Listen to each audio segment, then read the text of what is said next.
nagagastos tayo ng 500 milyon para sa confidence building. Kaninong confidence po ang binibuild up? Sino-sino po ang nagiging participants nito? Ano po ang naging outcome? Naging mas magaling ba yung ating mga empleyado na nag-underwent ng confidence building? Ano ang naging kakayahan nila ikumpara nung kapanahunan na wala pang pondong ganito? So, Mr. Chair, may we request Mr. Tenido kindly define confidence building?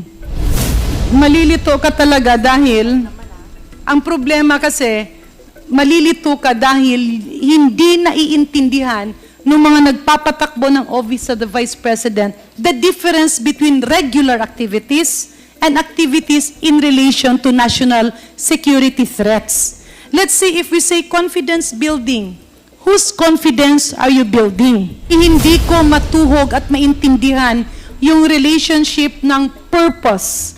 Para saan ba ang perang ito? Ano ba ang pinagkagastusan? Aligned ba sila? Or is this a case of technical malversation? Yan lang po, Mr. Chair, ang gusto nating maliwanagan because this has to be corrected. We need to make sure that the services of the OVP reach the public. That's why it is for the safe and successful implementation of OVP programs and services. So, Mr. Chair, pasensya na po. Pero mas lalo akong nininervyos sa mga sagot ni Attorney Sanchez. He's not answering my question. Napakasimple po ng tanong ko. Ang sinabi niyo po kanina, karamihan ng 500 million ay ginamit niyo sa confidence building. I do not have any objection to that. But my question is very specific. Yung confidence building na yun, paano yon naging payment of rewards, gathering of purchase of information, and safe houses? Ano po ang relasyon nung dalawa? Di ko pa rin po talaga matuhog ang confidence building vis-a-vis spending 500 million pesos. So with that, Mr. Chair, I hope that as we move forward, the committee can recommend initiatives by which people in these offices will be reoriented. I'm not sure if indeed they do not know, reoriented, or maybe checked into how technical malversation can be prevented in the future. Magandang hapon po sa ating mga resource person. Just to clarify, Mr. Chair, I would like to pursue the line of questioning on the possibility that there seems to be a misunderstanding of how confidential funds are being utilized. No? Kasi sa pananaw ko po, ito po ay isang bagay na dapat matuldukan kung yung ating ba pong mga empleyado at kawani sa gobyerno ay naiintindihan ang purpose ng confidential and or intel funds para naman po hindi na maulit ang ganitong mga situation. So, Mr. Chair, earlier, if I may be allowed to take off from the line of questioning of our distinguished colleague, the Honorable Franz Castro. Narinig ko rin po kasi kanina nung sinabi ni Mr. Tenido, Sir, na they were preparing, you were involved, sir, in the preparation of the budgets, right? Yes. Yes. Can you enlighten this August body? Can you define confidential funds? Mr. Chair, if I may. Mr. Kelvin Tenido. Thank you, Mr. Chair. Based on the joint circular, ma'am, confidential funds is to be used for the confidential activities such as surveillance. This is available for civilian government office in relation to the performance of their mandate, ma'am, Mr. Chair. So confidential funds will be used for the surveillance activities of civilian government agencies to fulfill their mandate. And when we talk about activities, surveillance activities in relation to confidential funds, does this refer to the regular programs of the agency concerned? Or does this refer to programs related to insurgency and other threats to national security? It's in relation, ma'am, with the mandate of the office, ma'am. In relation to the mandate of the office? Yes, ma'am. And in this case, we're referring to the Office of the Vice President or DepEd? Office of the Vice President, Mr. Chair. So which specific mandate, alin po doon sa mandato ng Office ng Vice President ang nangangailangan ng pondo ng confidential funds?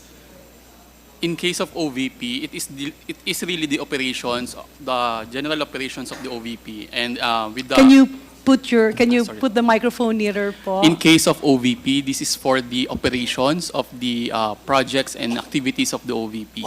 The entirety of the. So how do you differentiate, Mr. Chair, yung pondo for the regular programs of the OVP vis-a-vis the confidential funds? Confidential fund or confidential expenses, as they labeled it as in the GAA, is part of the overall budget of the OVP. The confidential expense or the confidential fund is not a separate item on top of the either good governance or socio-economic program delivery. It is within that program, ma'am. So, Mr. Chair, distinguished colleagues, ang pagkaintindi ko, ang sinasabi po ni Mr. Tenido, itong budget is the regular budget, and ito namang confidential fund is another budget that seems to be an augmentation of the agency budget. Yan po ang pagkaintindi niya, sir. Can you repeat, Mr. Chair? Sorry. Ang pagkaintindi ko po, Mr. Chairman, dun sa sagot ni Mr. Tenido, yung confidential funds appears to be an augmentation of the existing funds of the department concerned or the office concerned. I can't really say that it is a augmentation, but it's part of the budget, agency-specific budget of one office. So, Mr. Chair, I believe this is where the problem lies. Kasi tila, pasensya na po, no? Tila hindi naiintindihan nung mga naghahawak ng pondo kung para saan ang confidential funds. I really didn't want to ask questions. Pero kanina ko pa kasi naririnig, Mr. Chair, paulit-ulit, tila umiikot po tayo, hindi natutuldukan. Either there is an intention to deviate from what should be discussed, either that is unintentional or intentional. Kasi sa pagkakaintindi ko at sa sinabi naman inamin ni Mr. Tenido, ang confidential funds ay ginagamit for surveillance activities of civilian government agencies. And that is different from intel funds because it's the same thing, surveillance activities for military personnel and intel practitioners. Parang ganun po. In other words, ang confidential fund ay gagamitin mo sa surveillance activities ng opisina kaakibat sa mga programa in relation to either terrorism and other activities that pertains to threats to national security. Can you confirm this, Mr. Tenido? Yes, Mr. Chair, I confirm. So, kinukumpirma niyo po ang sinasabi ko. Ulitin ko lang, Mr. Chair, no? So that we will be on the same road path. Yes, please continue. Okay. Linawin natin. Kasi kanina tila ang mga napag-uusapan, yung confidential funds ay pondo sa departamento ng Office of the Vice President and other civilian agencies that is dealing with specific programs and projects.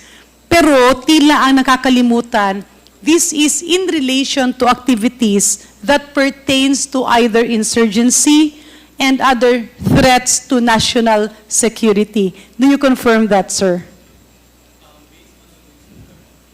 I Sorry. confirm, ma'am. I confirm, ma'am, based on the joint circular. So on the joint circular, merong purpose. So nasabi niyo rin po kanina na kayo po ang gumawa ng proposal or justification. If I may quote nga, you also mentioned, napakahaba ng proseso, ng budget process, at hindi madali ang inclusion ng confidential funds in an agency, either the OVP, DepEd, or other government agencies. Tama po ba, sir? Yes, ma'am. Yes, Mr. Chair. Okay. When you proposed the budget of confidential funds item in the Office of the Vice President, ano po ang specific programs and activities?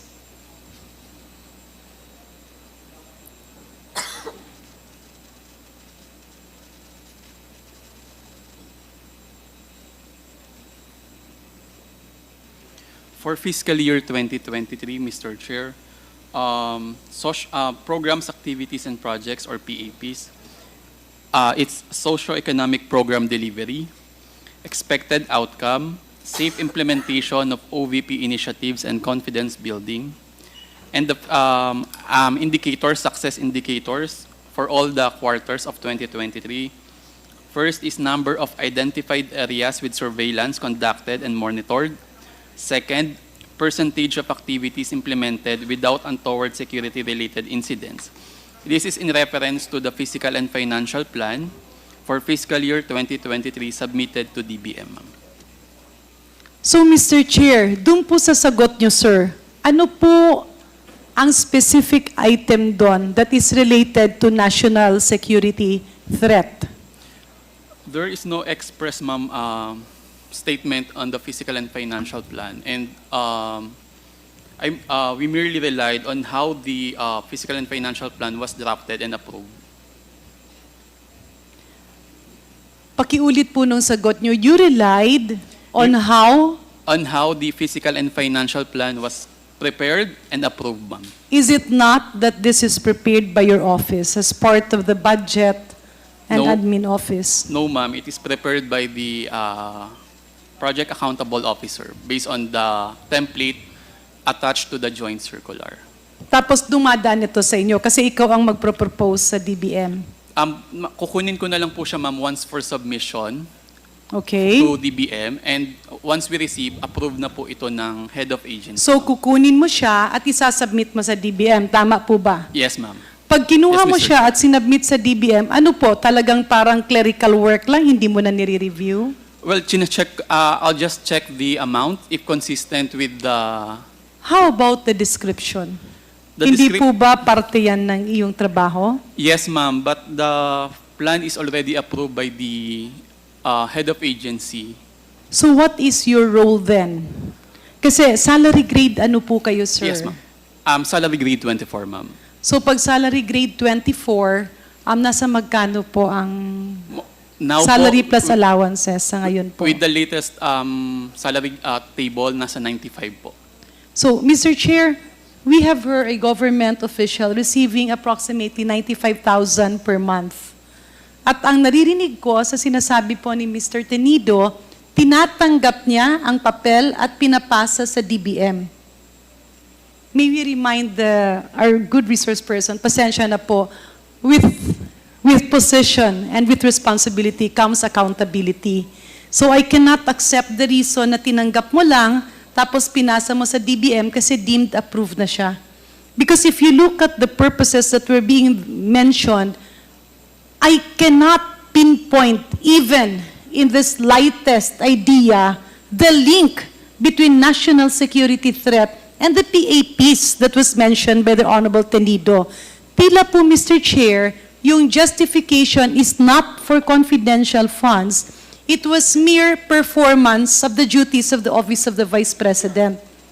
At sa pagkakaintindi ko, this runs in contrast to the intention of the specific line item. Tama po ba ako, sir? I can agree, Mr. Chair. Okay. So may I ask also for Attorney Sanchez. So, ma'am, you came from COA before po kayo napunta sa Office of the Vice President. Let's pursue the same line of questioning. Pag meron pong confidential fund, ang confidential fund by the joint circular is defined as funds, it's to fund surveillance activities for anti-terrorism, drugs, or other situations where there is national security threat. And this is performed by civilian agencies. Okay. Coming from the Commission on Audit, kung tanggalin po natin yung iyong position in the Office of the Vice President, when an agency requests for funds from the national coffers of our government, hindi po ba ay merong specific na paggagamitan ito? Yes, Your Honor. For the regular fund, it is required to be very specific, Your Honor. Okay. Kapag gumamit ka ng confidential fund, magkaiba ba ito sa pinagagamitan sa regular activities ng opisinang pinanunungkulan nyo? Your Honor, it should be different from the regular activities because that is the reason why it has to be separate fund, Your Honor. Okay. And in this case, Your Honor, Mr. Chair, and the Honorable Resource Person, kay Attorney Sanchez, nagawa po ba yun o hindi? Your Honor, as to the budgeting, Your Honor, based on what was submitted, it is different from the regular programs and projects of the Ano OVP. po ang difference, ma'am? Because I was hearing earlier, it pertains to, if, Mr. Chair, can we request Mr. Tenido to reiterate his earlier statement? My understanding earlier was that you mentioned that when you submit and requested for funding under confidential funds, it was for the purpose of the Vice President being able to accomplish her duties and mandate. Yes, Madam Chair, Mr. So, Chair. what specific mandate are we referring to? This is the operations of the OVP, ma'am. Which specific operational item? I mean, which specific yes. activity? Kasi if we say operations of the Vice President's office, it can actually refer to all the tasks that she performs together with the President. It's quite vague. Sa pananaw niyo po ba, pag pinapadala niyo sa DBM yun, ina-approve or hinahanapan kayo ng specifics? Can you repeat, Mr. Chair? I'm sorry. Kapag kayo ay nagre-request ng pondo sa DBM, hinahanapan ba kayo ng specifics or details or hindi? Yes, there are instances po that the DBM requests for additional documents, additional details. Okay. In this case, ano po ang naging justification? I mean, Mr. Chair, just for the record, I'm not saying that it's disallowed. I'm just pointing to the fact na kaya tayo nagkakagulo at nalilito lahat kasi apparently it seems that some officials in the particular office are not aware of how they should use or utilize confidential funds, nor are they aware of the difference between confidential funds and or regular funds of the agency or MOOE. So pwede po ba tayong maliwanagan doon? During the request, ma'am, nag-reply lang po ang DBM with our request to submit a physical and financial plan. The request was submitted on What was contained in your submission? the one I read earlier, ma'am, the Confidence building. yes, ma'am. Yeah. So Mr. Chair, Your Honors, medyo nagugulat po ako kasi pasensya na po sir, I don't want to mean any harm. But I think this should be corrected. Kasi you requested, let's say, 500 million confidential funds. And the purpose is confidence building. Ano po ba yun? Kasi naririnig ko po yung confidence building, Mr. Chair, kapag kakandidato ka sa Miss Universe, yung mga pageant, di ba parang nagtitrain tayo para maging confident sila sa paglakad, sa pagsagot. So, if it is in relation to confidence building in the office of the Vice President, how do we link this to threats on national security? So much so, nagagastos tayo ng 500 milyon para sa confidence building. Kaninong confidence po ang binibuild up? Sino-sino po ang nagiging participants nito? Ano po ang naging outcome? Naging mas magaling ba yung ating mga empleyado na nag-underwent ng confidence building? Ano ang naging kakayahan nila ikumpara nung kapanahunan na wala pang pondong ganito? Mr. Chair, for the time at the time of the request, the indicators reflected in the physical and financial plan are the number of identified areas with surveillance conducted and monitored. And then the second one is the percent of activities implemented without untoward security-related incidents, ma'am. This is all in relation to the OVP's activities for all and in all satellite offices, ma'am. Kaya nga, Mr. Chair, if I may, Mr. Chair, bumalik po tayo, sir, doon sa para saan po ba ang confidential funds? Ang confidential funds ay para sa mga activities kung saan binabantayan natin ang kapakanan ng taong bayan against national security threats, kagaya ng terorismo, droga, outbreaks, pandemics. Tama po ba, sir? I agree, Mr. Chair. Okay. And in this case, ang sabi ngo niya is confidence building in targeted areas with no untoward incidents. Pasensya na po, sir, kasi masyado pong vague Yes, ma'am. ang sagot nyo. And this vagueness can be interpreted, Mr. Chair, in two possibilities. One is that you are avoiding answering the question, or two, possibly talagang may misunderstanding on how confidential funds should be utilized. And that is why we are in this mess now. Okay. So alin po doon ang sinasabi niyong, you mentioned about no untoward events or incidents. Ano pong untoward incidents ang hinahanap natin sa satellite offices na hindi dapat mangyari, na na-curtail or na-prevent ng confidential funds? I cannot give a definite statement, ma'am, because I just relied with the fiscal and financial plan, and I cannot interpret it in such a way na... But Mr. Chair, Your Honor, kayo po ang nagsasubmit sa DBM. Kung ako po ang official na magsasubmit sa DBM, hindi po ba pag-submit ko noon ay nakasaad doon ang mga activities na gagawin at ano ang objective? Di ba para anong tawag doon? PAP? Yeah. What does PAP stands for, Mr. Chair? Programs, activities, and projects. So, programs, activities, and projects. Kunyari, yung programs, activities, and projects mo doon is counter-insurgency, anti-drug abuse, prevention of outbreaks, epidemics, and pandemics. Tapos yung pondo, 500 billion. Di ba meron yung specific outcomes?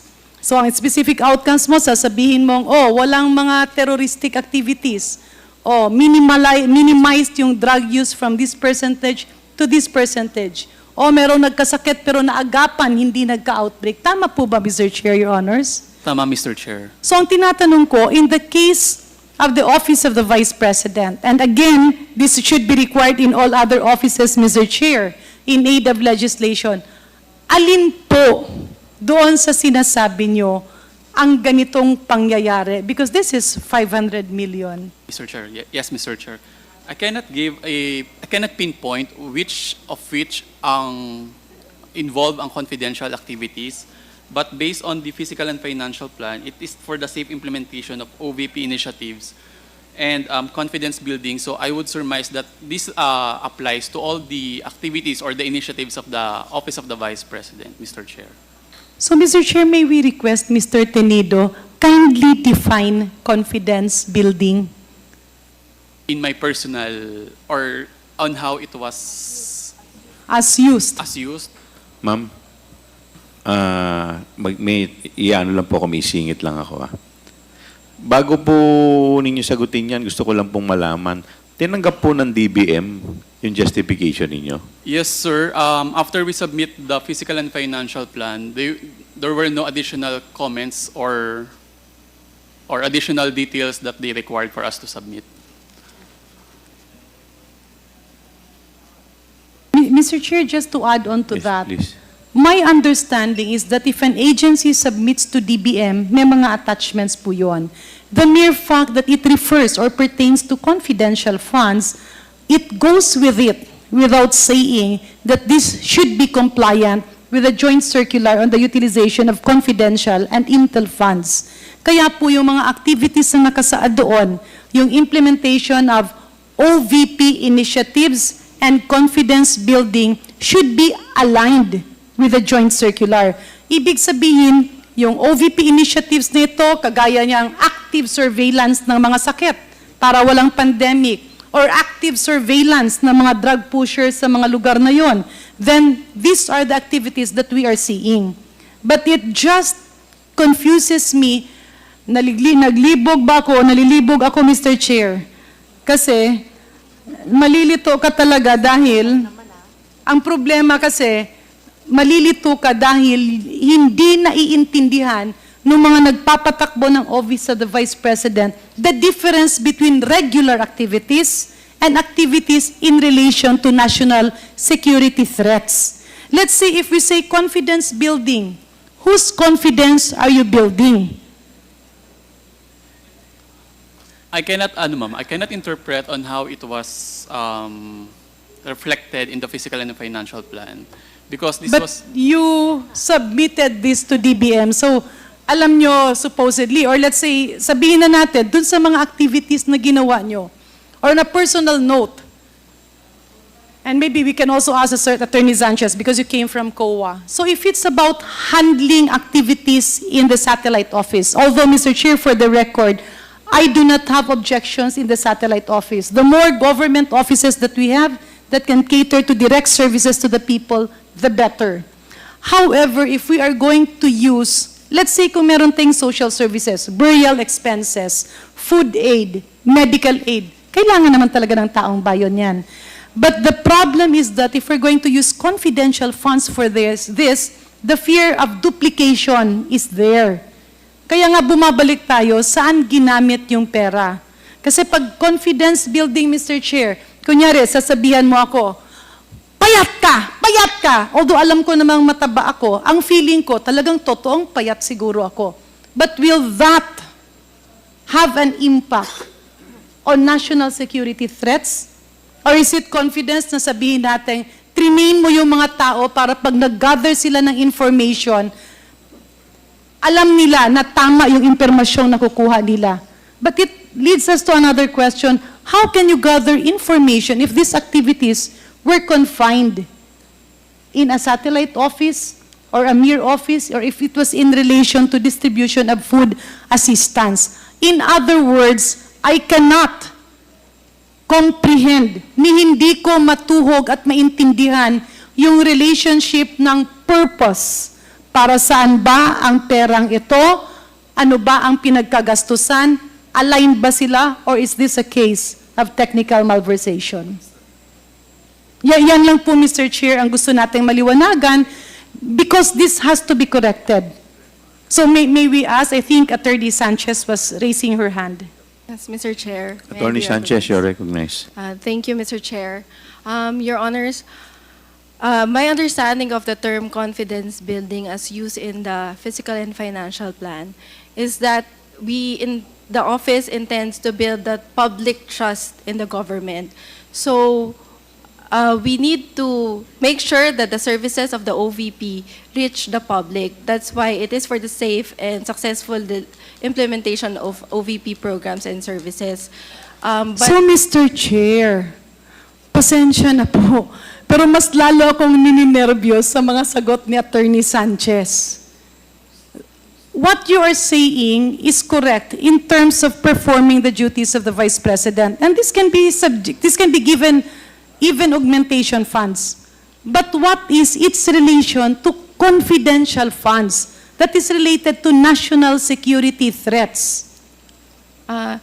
Mr. Chair, my understanding is that the use of the actual fund should be limited with what are provided in the joint circular. And what are the So, items provided in the joint circular? that Please would- read the specific section, Yes, Mr. Chair, Attorney So, Sanchez. For under item 4.8, the confidential fund shall be used only for the following confidential expenses. Under 4.8.1, that would be purchase of information necessary for the formulation and implementation of program, activities, and projects relevant to the national security and peace and order. Under 4.8.2, rental of transport vehicle related to confidential activities. 4.8.3, rentals and the incidental expenses related to the maintenance of safe houses. 4.8.4, purchase or rental of supplies, materials, and equipment for confidential operations that can not be done through regular procedures without compromising the information gathering activity concerned. 4.8.5, payment of rewards to informers for non-employees of concerned government agencies, subject to the following conditions. The first one is approval by the head of agency, in the case of LGUs and national government agencies. So in other words, Attorney Sanchez, yung binasa mo, yan ang purpose ng confidential funds. Tama? Yes, among How two can others. you relate that to confidence building and making the office of the Vice President effective? So under 4.8.1, Mr. Chair, it is allowed to purchase information to be able to formulate and implement programs. Okay. activities, Madam, and Mr. Chair, projects. dagdagan ko lang, okay lang po ba? Kapag merong confidence building, are you saying that this is synonymous to purchase of confidential information? Not necessarily, Mr. Chair. It's, I believe, Mr. Chair, it's answerable by yes or no. What do you mean by not necessarily? Because there are also other uses, Mr. Chair. Simplin lang po natin. Yung sinasabi po ninyong purchase of information in relation to national security threats. Is that synonymous? Pareho po ba yan sa confidence building in the office of the Vice President or hindi? It can be, Mr. How? Chair. If the information that was purchased will be used to So how develop do you programs- purchase information when you do confidence building activities, Mr. Chair? Mr. Chair, the information is purchased to be able to craft programs which would Mr. be... Chair, apologies, but I believe Attorney Sanchez is not answering my question. Napakasimple po ng tanong ko. Ang sinabi niyo po kanina, karamihan ng 500 million ay ginamit niyo sa confidence building. I do not have any objection to that. But my question is very specific. Yung confidence building na yun, paano yon naging payment of rewards, gathering of purchase of information, and safe houses? Ano po ang relasyon nung dalawa? Ibig nating sabihin, itong bote, nilagyan ng tubig. So itong tubig, paano siya may lalagay sa bote? Pinur mo yung tubig, hindi siya lalabas. So the purpose of the bottle is to contain the water so that it will not spill. In this case, this is the 500 million confidential fund. The purpose of this is to prevent outbreaks, epidemics, national security threats, and to protect the sambayanang Pilipino. Ngayon, ano ang relasyon ni itong 500 million na sinasabi mo under the joint circular to the confidence building na ginawa nyo? You're saying purchase of information, safe houses, rewards na pinamigay. Pero sa confidence building, ang alam ko niyan mga seminar, di ba? Yung sasabihin, kaya mo to. Pinapatibay ang loob mo. What is the relationship nitong mga seminar na ito, ng mga confidence building activities na ito, dito sa goal nyo na mawala or maibsan ang terorismo sa Pilipinas? Your Honor, as planned, the confidence building would entail that the projects and programs of the OVP are safely and successfully implemented. Because Last the question, public- Mr. Chair. I do hope you will bear with us, Yes, Attorney Mr. Sanchez. Sure. By your looks and by your nature and by your reputation, I know that you have the intellect and the neurons and you know the truth about all of this. Okay. Ang sinasabi mo is for the implementation of the programs of the OVP. Are you not referring to the regular budget and not the confidential budget? No, And what differentiates that from each other? Mr. Chair, no, I am not referring to the regular budget. Anong diferensya nung, kasi di ba sinasabi mo, para ma-implement, gumamit tayo ng ibang opisina, gamitin natin yung Department of Social Welfare and Development. Ano ba ang mandato ng DSWD para maalagaan yung mga Pilipino sa panahon ng kalamidad? Para maibsan yung gutom, para maiyahon yung mga hirap at umangat sa buhay. Am I correct? Yes. But if they will be given confidential funds, will that be tantamount to accomplishing those programs or objectives? Or is it tantamount to saying, meron silang confidential fund kasi habang tinutulungan nila yung mga mahihirap, minamarapat rin nila na walang mga drugs na umiikot doon, walang mga sakit na pwedeng maging pandemic doon, or walang mga tao doon na recruit na para sa mga illegal and terrorism activities. Tama po ba? Sorry, may I be clarified about the question, Your Honor? Napakasimple po nung sinabi ko. Ito ang DSW. Let's say, ito yung DSWD. Ang mandato nila, mamigay ng tulong kapag may kalamidad. Tulungan yung mga mahihirap na merong pangkabuhayan. Iangat sila sa antas ng pamumuhay. That is their regular budget. Tama? Yes. Pag meron siyang confidential fund, dahil ang confidential fund is for the purpose of countering terrorism, preventing threats to national security like outbreaks, pandemics, and even drugs, gagamitin nila yan, siguro kung ando dun sila tinutulungan yung mga mahihirap, na magkaroon din ng information kung sino dun yung mga nagsusupply ng drugs. Or, iso-surveillance naman nila in terms of disease surveillance kasi baka dumarami yan at maging outbreak. Tama po ba? Yes. Now, kanina ko papaulit-ulit na naririnig sa inyo to perform the mandate of the Office of the Vice President, to be able to perform the initiatives and confidence building of the Office of the Vice President. What is the difference in that objective that is different from the utilization of the confidential fund? Your Honor, the objective may be the same, but the specific items intended to be spent on would be different, Your So Honor. sabihin na lang natin, can you categorically point to us what specific OVP mandate are you referring to or OVP initiative?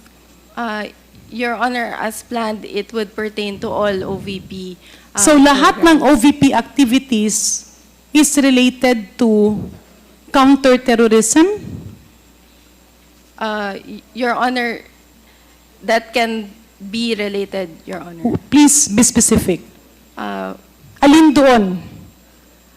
Your Honor, again, the plan is very general, but in terms of the specific or actual Hindi, kaya nga, uses. give us one example.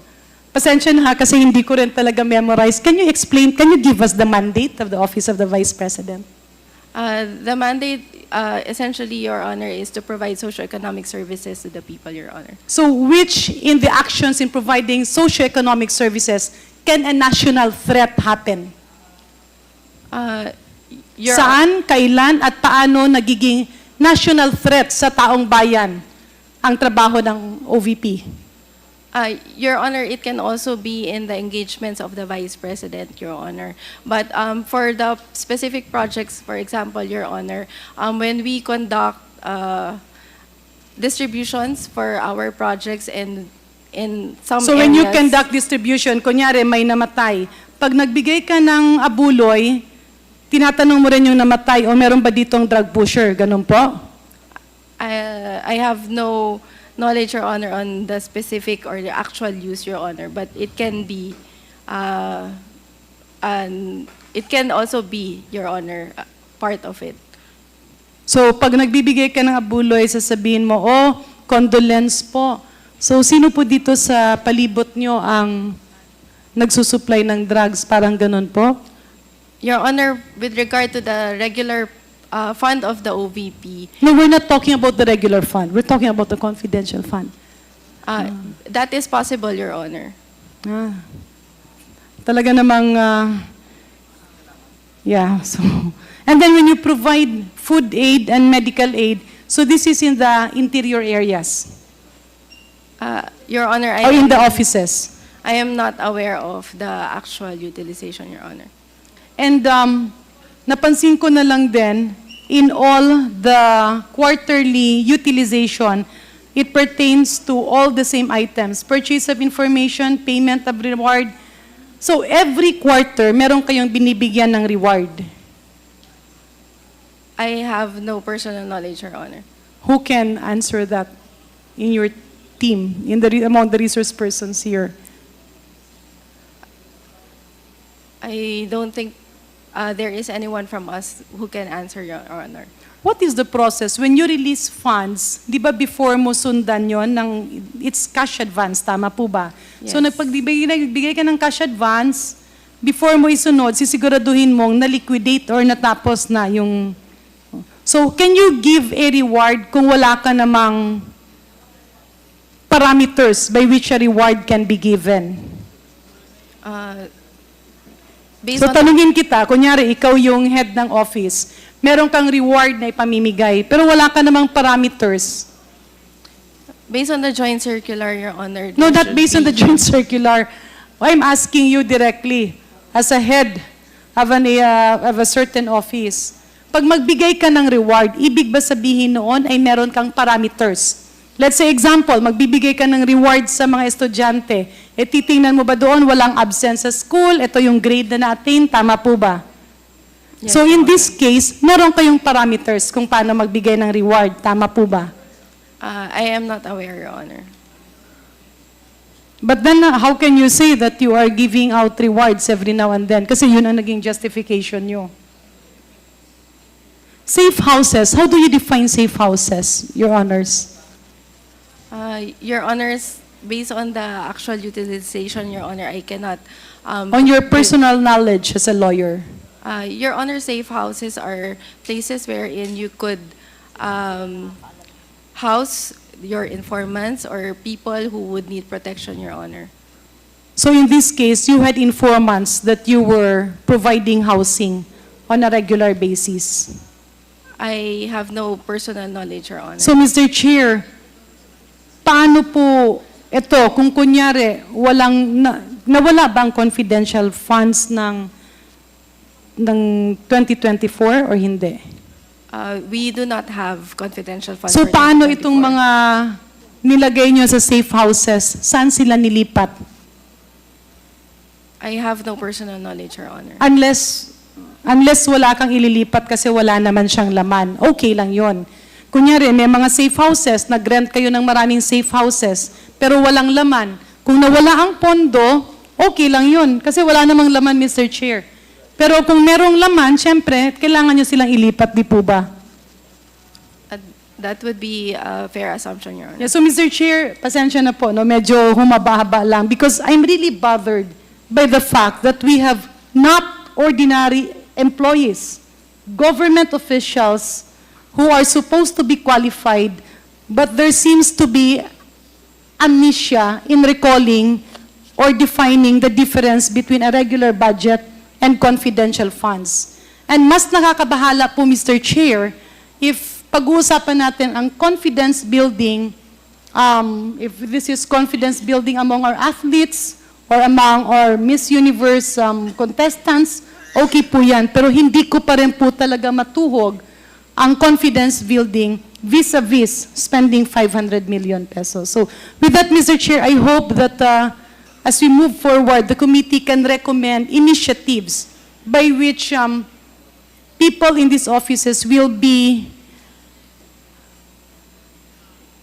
reoriented. I'm not sure if indeed they do not know, reoriented, or maybe check into how technical malversation can be prevented in the future. And maybe, Mr. Chair, if I'm not sure if it's allowable, but can we have the confidence building activities? A copy kung pwedeng ma-request sa committee for the future hearings. Comsec, please take note of the manifestation of Congresswoman Janet Garin. Manifestation lang.